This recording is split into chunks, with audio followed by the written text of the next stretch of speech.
All right, let's get straight into it. We're here to break down the warrior mindset. And to even begin, you have to accept one hard, unavoidable truth. Your brain is not your friend. It's not wired for your growth, not for your ambition, and certainly not for your happiness. It's wired for one thing and one thing only, to keep you alive. Period. Now, look, this doesn't mean your brain is broken. In fact, it's the complete opposite. It's working perfectly. It's this incredibly efficient machine, fine-tuned over millions of years to do three things: save energy, avoid risk, and just repeat whatever is familiar. And in our world today, that perfect efficiency is the single biggest thing holding you back. So, that brings us right to the heart of the problem. Section 1, the comfort trap. This is all about that fundamental clash between your ancient survival wiring and your modern goals for growth. You know that feeling, right? That tightness in your chest, that sudden overwhelming wave of, I'll do it later, the moment you decide to do something hard.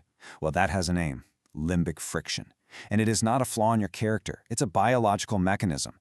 It's your survival system literally screaming, whoa, that's new and difficult. That's a threat, trying to drag you back to safety. And here's the conflict laid out plain and simple. Your brain's reward system, it gives you an instant dopamine hit for choosing comfort, for scrolling, for procrastinating. But your goals, man, they demand you pay up front with effort, and the reward might not come for a long, long time.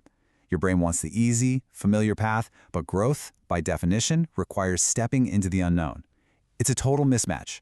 And this is the part you really need to get. When that resistance pops up and you hesitate, you are not just pausing. You are making a decision. You are casting a vote for comfort. Every single second you wait, every excuse you let into your head, you are actively training your brain that its resistance strategy works. You are teaching it how to win the argument against your own ambition. So how the hell do you break out of this loop? Well, you don't win the argument. You don't even have it. This is the antidote.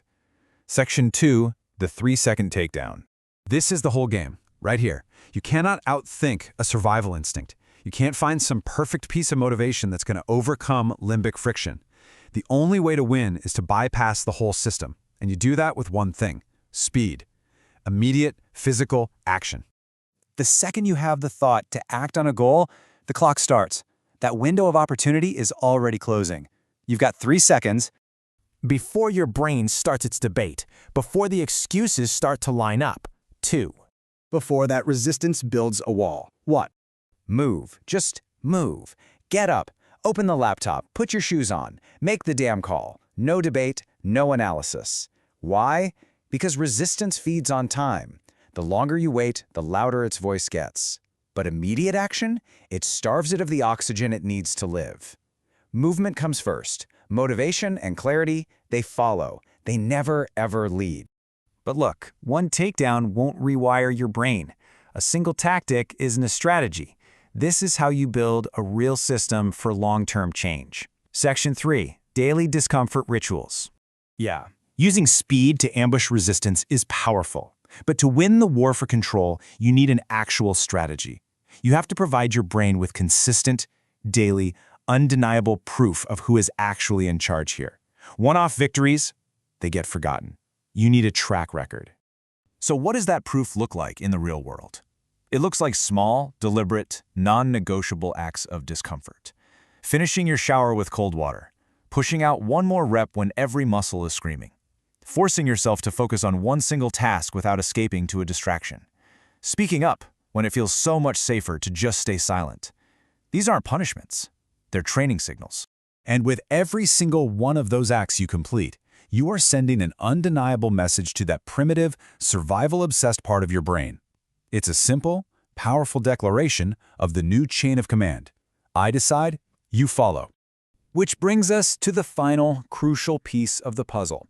This isn't about productivity hacks. This isn't about finding motivation. This entire process is about one thing: forging a new identity. Because the ultimate goal here is to stop relying on something as fragile and as fleeting as feeling motivated. Come on, motivation is a fair weather friend. Identity is who you are in the middle of the storm. The whole point is to become a person who is reliable, who acts no matter how they feel. And you can see the difference right here. It's night and day. The old identity, the one that's been trained by a lifetime of comfort, it waits to feel ready. It negotiates with every shred of hesitation. But the new identity, the one that's been forged and trained by pressure, it acts on command. It moves before resistance even gets a chance to start the debate. One is a slave to its feelings, the other is a master of its actions. Because at the end of the day, you don't think your way into a new identity, you act your way into it. It's just the sum total of your repeated choices. You are what you repeatedly do. Simple as that. If you repeat comfort and hesitation, that's who you are. If you repeat pressure and action, that is who you become. So it all boils down to this one, single, non-negotiable question. Every day, you're presented with a choice between two training programs, two potential identities, comfort or pressure. Which one are you going to repeat today?